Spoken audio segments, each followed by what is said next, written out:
Greetings, everyone. This is Gail Macinda with History Quick. We've been talking about the history of apples in America. Did you know that apples were part of the rose family? That's kind of an interesting thing. In our unit study, we'll be talking about a lot of things that you can do with apples, activities for apples, and the complete instructions for those, the step-by-step directions will be included in that unit. There'll be a link to that down below. We'll also be talking about the first cultivated apple orchard in America and some of the different varieties of apples that we have had and not as many that we have today, and how all of that happened. It's really a much more involved story than I would have expected.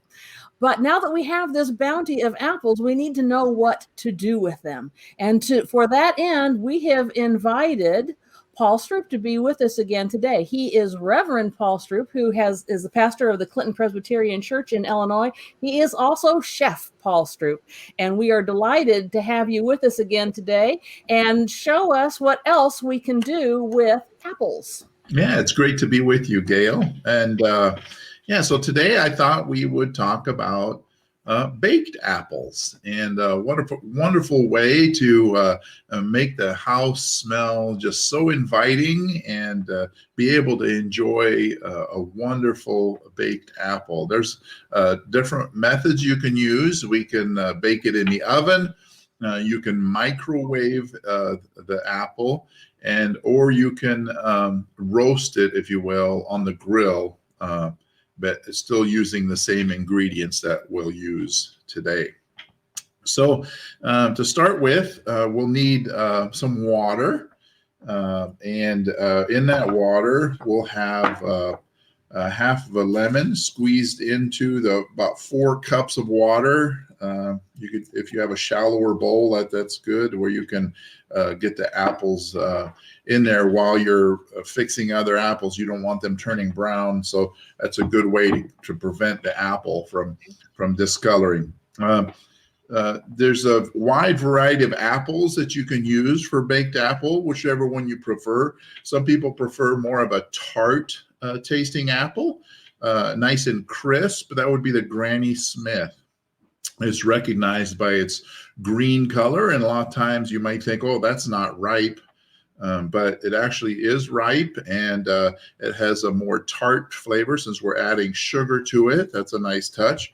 There's also the Golden Delicious apple. Those are always great and sweet right from the start.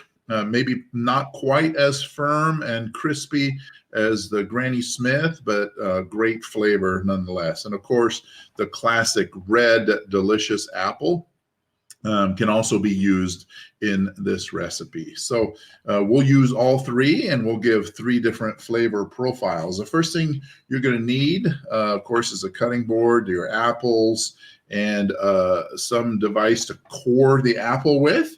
You can use this handy dandy corer, or a melon baller if you've got one that's small enough to be able to dig out the center.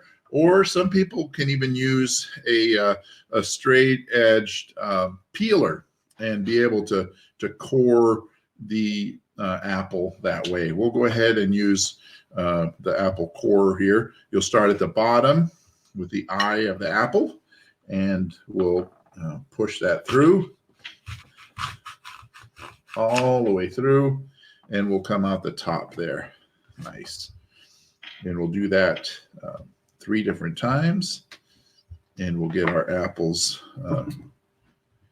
in the lemon juice. Of course, you'll start with a washed apple. Make sure you wash your fruit really well before you get started, and we've done that already to save time today. We'll go ahead and do that again here with a Granny Smith apple. Push that through. There we go. We'll get that in the lemon water.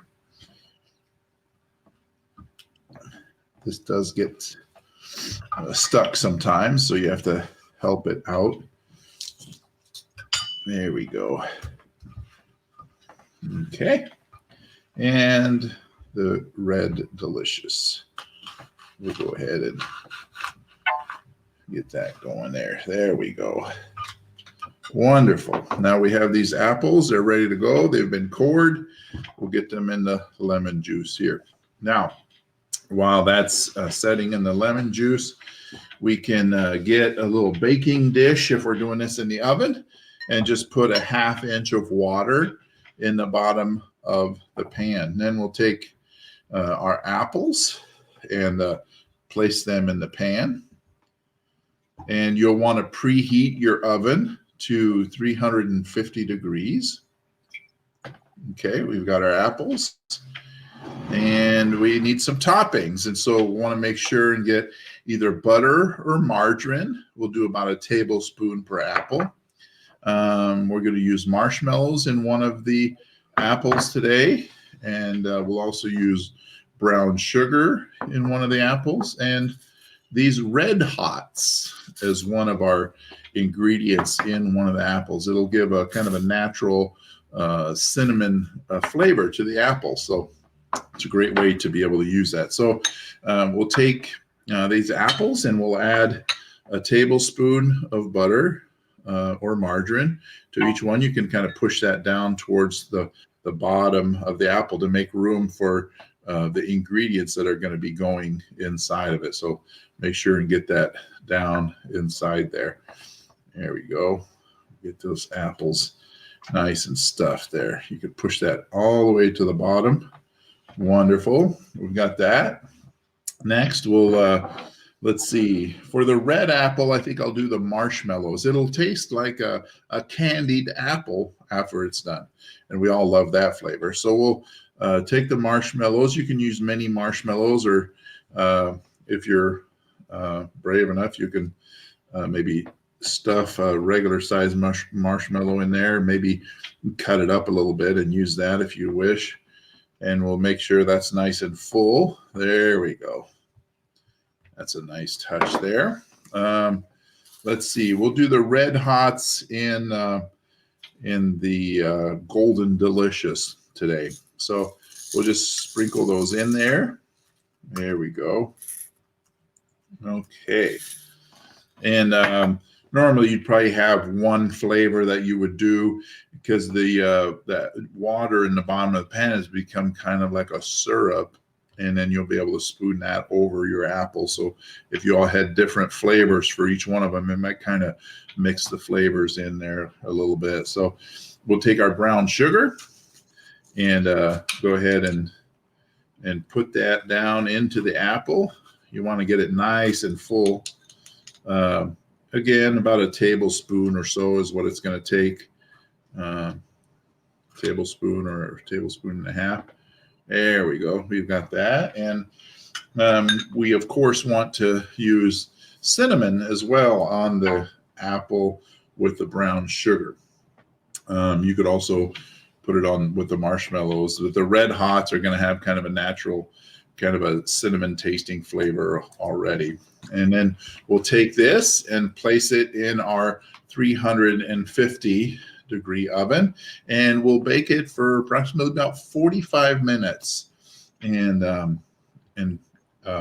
after it's done baking, it will, we just have one apple here that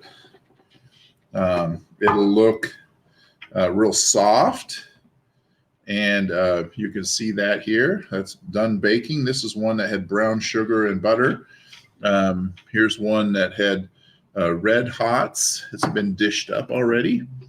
And here's one that had the marshmallows. And we can dish this up and make it a bowl here. And you can let it cool down and slice it, or serve it as is. And you can see that water in the bottom of the pan has become thickened, and it's a nice sauce to be able to pour over the top of the apple and be able to enjoy. There you go. Wonderful. That looks wonderful. You know, I've got literally, I have some apples here in the house that I've been trying to figure out what to do with them. I think I know what my next task is going to be when we are through talking today. I think there's going to be some apples in the oven. There you go. Yeah. You know, I'm thinking back, growing up, we things we associate with our childhood, our memories, and a lot of those Absolutely. are associated with smells and aromas. And there Mhm. is not much that smells more like home than the smell of baking apples. And I think That's that is an wonderful. absolutely wonderful thing for us to do. I thank you again for being You're with us welcome. today. Again, we will My have pleasure. all of the links and the step-by-step directions and down below. And we thank you, Rev.Chef Paul, for being with us again today. You know, a lot of things to do with those apples, aren't there? I bet you can find even some more. And I will look forward to hearing from you on that. Go out and be awesome today until the next time that we're together. Bye for now. Thanks for watching Maestro Heights History Quick. We've got more great stories coming up, so be sure to click that subscribe button. See you in the next video.